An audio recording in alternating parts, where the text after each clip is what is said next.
Akses menuju ke Aceh Tamiang dari Sumatera Utara sudah terbuka. Meski begitu, warga Aceh Tamiang masih mengeluhkan minimnya bantuan logistik hingga air bersih.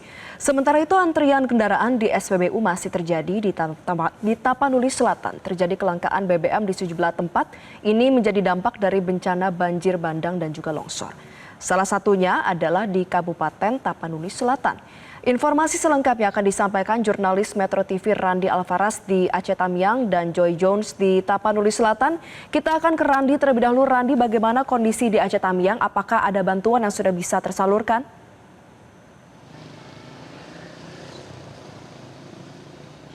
Selamat siang Valeri dan juga pemirsa. Saat ini memang untuk akses menuju ke Aceh Tamiang dari Sumatera Utara telah terbuka sejak sekitar 4 hari lalu, setelah sebelumnya memang sempat lumpuh dikarenakan memang beberapa ruas titik jalan menuju ke Aceh Tamiang sempat digenangi banjir yang cukup tinggi.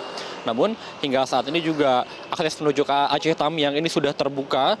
Berbagai bantuan juga telah dikirimkan baik dari pemerintah maupun juga dari pihak swasta yang mencoba terus untuk mendistribusikan berbagai bantuan baik itu logistik, pakaian, yang mana memang Aceh Tamiang merupakan salah satu daerah yang terkena dampak cukup parah pada banjir bandang yang melanda wilayah Aceh sejak tanggal 27 November lalu. Yang dimana kalau dari pantauan kami memang untuk saat ini kota Kuala Simpang dan juga beberapa kecamatan lain, tepatnya 12 kecamatan di wilayah Aceh Tamiang yang seluruhnya ini hampir terdampak, Valeri. Bahkan banyak rumah warga yang juga ini mengalami kerusakan.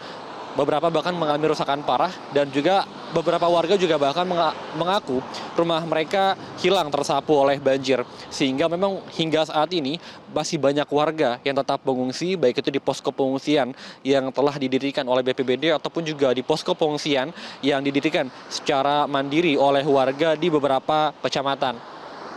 Kemudian juga memang hingga saat ini keluhan terbesar daripada warga Aceh Tamiang adalah minimnya bantuan logistik yang masuk seperti pasokan makanan, kemudian juga air bersih yang saat ini masih sulit untuk didapatkan oleh warga Aceh Tamiang, baik itu untuk diminum ataupun juga untuk mandi masih sangat sulit untuk didapatkan. Kemudian juga akses listrik, hingga saat ini juga listrik masih padam di Aceh Tamiang sehingga masyarakat harus melewati malam dengan tanpa adanya lampu ataupun juga penerangan. Kemudian juga untuk jaringan sinyal hingga saat ini juga masih belum stabil di Aceh Tamiang sehingga memang warga masih mengeluhkan sulit minimnya bantuan yang masuk kepada mereka. Sementara dampak yang dirasakan warga ini sangat besar, Valeri. Bahkan infonya ada lebih dari 300.000 warga Aceh Tamiang yang terdampak dan infonya dilaporkan ada 39 warga yang dilaporkan meninggal dunia.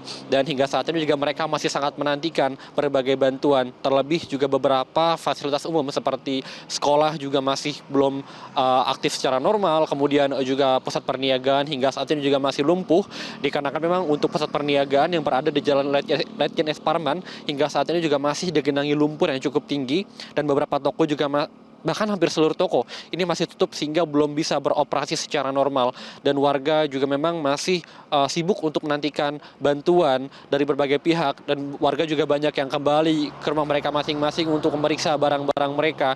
Namun utamanya memang warga sangat menantikan bantuan utamanya yakni adalah bantuan makanan, kemudian juga pakaian, air bersih yang sangat mereka nantikan hingga saat ini, Valeri. Baik, dari Randi Alvaras di Aceh Tamiang, kita beralih ke Joy Jones. Jelajahi cara baru mendapatkan informasi. Download Metro TV Extend sekarang.